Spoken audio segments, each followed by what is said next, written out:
तो आज राजधानी दिल्ली में दक्षिण भारत की बहुत ही खुशबू बिखरी हुई है और मौका है पोंगल का, जो समृद्धि, आभार और नई शुरुआत का प्रतीक है। लेकिन ये पोंगल सिर्फ एक त्योहार नहीं है, बल्कि ये अटूट परंपरा बन चुका है। प्रधानमंत्री नरेंद्र मोदी आज लगातार तीसरे साल केंद्रीय राज्य मंत्री डॉक्टर एल मुरुगन के घर पोंगल मनाने पहुंचने वाले हैं। ये महज एक आयोजन नहीं है, बल्कि ये प्रधानमंत्री मोदी का तमिल संस्कृति के प्रति अगाध प्रेम और एक भारत श्रेष्ठ भारत के संकल्प की एक जीवंत तस्वीर है। पीएम मोदी जब से दिल्ली की गद्दी पर बैठे हैं, तब से सनातन को जोड़ने के लिए वो हर त्योहार में बढ़ चढ़कर हिस्सा लेते हैं और आज भी पीएम मोदी कुछ देर में पोंगल का त्योहार मनाने वाले हैं। इससे पहले पीएम मोदी ने देश को मकर संक्रांति और पोंगल की शुभकामनाएं दी हैं। पीएम ने एक्स पर लिखा, मकर संक्रांति के इस पावन अवसर को देश के विभिन्न हिस्सों में स्थानीय रीति रिवाजों के अनुसार मनाया जाता है। मैं सूर्यदेव से सबके सुख, सौभाग्य और उत्तम स्वास्थ्य की कामना करता हूं। आपको बता दें, प्रधानमंत्री मोदी पिछले 3 साल से हर साल पोंगल का जो फेस्टिवल है वो मनाने के लिए पहुंच रहे हैं। और कब कब प्रधानमंत्री मोदी ने पोंगल सेलिब्रेट किया, अब आपको वो भी बताते हैं। लेकिन साल 2024 में इस परंपरा की एक मजबूत नींव रखी गई थी और उस समय प्रधानमंत्री ने न सिर्फ पारंपरिक तमिल वेशभूषा पहनी, बल्कि एक युवा गायिका के गायन से मंत्रमुग्ध होकर अपना शॉल उसे भेंट कर दिया था। वे पल सोशल मीडिया पर हफ्तों तक छाए रहे। फिर 13 जनवरी 2025 का मौका था जब प्रधानमंत्री मोदी ने जी किशन रेड्डी के घर आयोजित संक्रांति और पोंगल समारोह में भाग लिया। यहां उन्होंने भोगी की पवित्र अग्नि जलाई और पारंपरिक अनुष्ठानों में हिस्सा लिया। इन 2 सालों ने यह साबित कर दिया है कि प्रधानमंत्री के लिए तमिलनाडु सिर्फ एक राज्य नहीं, बल्कि भारतीय सभ्यता की वो जड़ है जिससे वे गहरा जुड़ाव महसूस करते हैं। और आज तीसरा साल है जब प्रधानमंत्री इस उत्सव का हिस्सा बनने जा रहे हैं। कार्यक्रम में देश भर के दिग्गज नेता, प्रसिद्ध कलाकार और विशिष्ट मेहमान शामिल हो रहे हैं। राजनीतिक चश्मे से देखें तो ये आयोजन बेहद अहम है। 2026 में तमिलनाडु में विधानसभा चुनाव होने हैं। बीजेपी पिछले कुछ सालों से तमिलनाडु में अपनी सांस्कृतिक पैठ मजबूत करने में जुटी हुई है। काशी तमिल संगमम से लेकर डॉक्टर मुरुगन के घर पर लगातार पोंगल मनाने तक प्रधानमंत्री मोदी ने खुद को तमिल संस्कृति के एक सबसे बड़े ब्रांड एम्बेसडर के रूप में स्थापित किया है। ये कल्चरल कनेक्ट आने वाले चुनावों में बीजेपी के लिए एक बड़ा गेम चेंजर साबित हो सकता है। क्या सीधे तौर पर या तमिल अस्मिता और गर्व से जुड़ा मामला है? और अब देखिए, 2026 के तमिलनाडु चुनाव से ठीक पहले डॉक्टर मुरुगन के घर पोंगल मनाना ये दिखाता है कि प्रधानमंत्री मोदी तमिल संस्कृति को राष्ट्रीय मुख्य धारा में लाने के लिए कितने गंभीर है। पोंगल की इस मिठास के साथ प्रधानमंत्री ने एक बार फिर दिल्ली के दिल में तमिलनाडु को बसा दिया है। ये उत्सव हमें बताता है कि विविधता ही हमारी सबसे बड़ी ताकत है। और इस पोंगल के कार्यक्रम की कैसी है तैयारियां, कौन कौन पहुंच रहे हैं और इसके लिए जो तैयारियां की गई है वो कैसी की गई है, ये हमारे संवाददाता पूरी जानकारी देंगे। अक्षय राय हमारे साथ जुड़ गए हैं। अक्षय, पोंगल कार्यक्रम का आयोजन हो रहा है, प्रधानमंत्री मोदी पहुंचेंगे, किस तरह की तैयारियां और वक्त क्या बताया जा रहा है?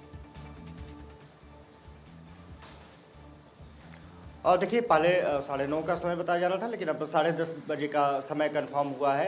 ये कहा जा रहा है कि प्रधानमंत्री 10:30 बजे के आसपास पहुंचेंगे। एल मुरुगन के त्यागराज जो मार्ग निवास है, सरकारी निवास है, वहां पर कार्यक्रम रखा गया है और पोंगल की बधाई भी दी है। एक बाकायदा पत्र प्रधानमंत्री नरेंद्र मोदी ने तमिलनाडु वासियों को लिखा है और पोंगल की बधाई दी है। किस तरह से वर्कर का संबंध रहा है, जिस तरह से पोंगल किस तरह से मनाया जाता है, किस तरह से फसलों से इसका संबंध रहा है। एक तरफ से देखा जाए तो तमिलनाडु की संस्कृति को दर्शाता त्यौहार है और इसके लिए लगातार अब बधाइयों का सिलसिला चल रहा है। तमाम केंद्रीय मंत्रियों ने भी बधाई दी है। अब प्रधानमंत्री लगभग 10:30 बजे के आसपास पहुंचेंगे, वहां पर सांस्कृतिक कार्यक्रम रखे गए हैं। इसके अलावा पोंगल बनाया जाएगा और भगवान सूर्य को अर्पण किया जाएगा। सांस्कृतिक कार्यक्रम होंगे और इसके अलावा ये कहा जा रहा है कि जब प्रधानमंत्री पहुंचेंगे तो वहां पर तमाम बड़े नेताओं की उपस्थिति भी रहेगी। कहा जा सकता है कि जिस तरह से तमिलनाडु को पूरी तरह से मथने में केंद्र सरकार और बीजेपी लगी हुई है, ये माना जा रहा है कि इस बार का जो सियासी तापमान है वो भी बढ़ने जा रहा है। जिस तरह से प्रधानमंत्री ने कुछ दिन पहले तिरुचिरापल्ली में अपना प्रोग्राम किया था, नेचुरल फार्मिंग को लेकर के कार्यक्रम में शिरकत की थी। तमिल और काशी संगमम लगातार बनारस में मनाया जा रहा है और अभी भी चल रहा है। निश्चित रूप से कहा जा सकता है कि तमिल और काशी संगमम के जरिए कोशिश की जा रही है कि दोनों शहरों की और खास करके यूपी और तमिलनाडु की जो संस्कृति है, आपसी जो बातचीत है, जो कल्चरल रिलेशंस है, उसको और विस्तार दिया जा सके। और ये माना जा रहा है कि उसमें काफ़ी हद तक सफलता भी मिली है।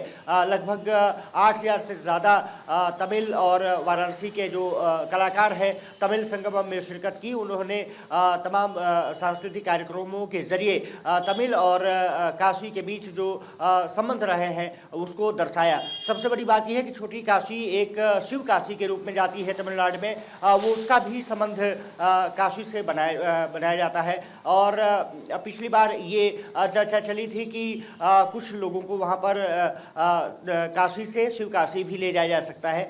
अब सबसे बड़ी बात यह है कि अब जब प्रधानमंत्री पहुँचेंगे तो सांस्कृतिक कार्यक्रम तो होंगे ही, एक संदेश देने की कोशिश भी होगी कि केंद्र सरकार किस तरह से जो कल्चरल रिलेशंस रहे हैं तमिलनाडु के और उत्तर भारत से, उसको भी किस तरह से आगे बढ़ाया जा सकता है। विधानसभा चुनाव भी है, इसलिए ये कार्यक्रम निश्चित रूप से काफ़ी और महत्वपूर्ण हो जाता है। बीजेपी की कोशिश ये है कि किसी तरह से तमिलनाडु में अपना रास्ता बनाया जा सके, इसलिए लगातार बड़े नेता अमित शाह को आपने देखा होगा कि वो भी उन्होंने कार्यक्रम में शिरकत की। प्रधानमंत्री अब पोंगल कार्यक्रम में शिरकत करने जा रहे हैं। एल मुरुगन केंद्रीय राज्य मंत्री हैं, सूचना प्रसारण जैसे विभाग का MOS का उनके पास चार्ज है और प्रधानमंत्री नरेंद्र मोदी से उनके नज़दीकी संबंध है। पहले भी पोंगल कार्यक्रम आयोजित हुए हैं और एल मुरुगन के आवास पर जब प्रधानमंत्री ने उसमें शिरकत की है, आज भी वहां पर पहुंच रहे हैं। एक सीधा संदेश देने की कोशिश तमिलनाडु के लोगों की है कि बीजेपी और केंद्र सरकार लगातार तमिलनाडु के साथ डेवलपमेंट कार्यों में लगातार अपने आप को संलग्न करना चाहती है। जो सांस्कृतिक महत्व तमिलनाडु का है उसको और विस्तार देना चाहती है और पोंगल से बड़ा कार्यक्रम शायद नहीं आ सकता समय, इसीलिए इस कार्यक्रम को तमाम सियासी चश्मे से भी देखा जा रहा है।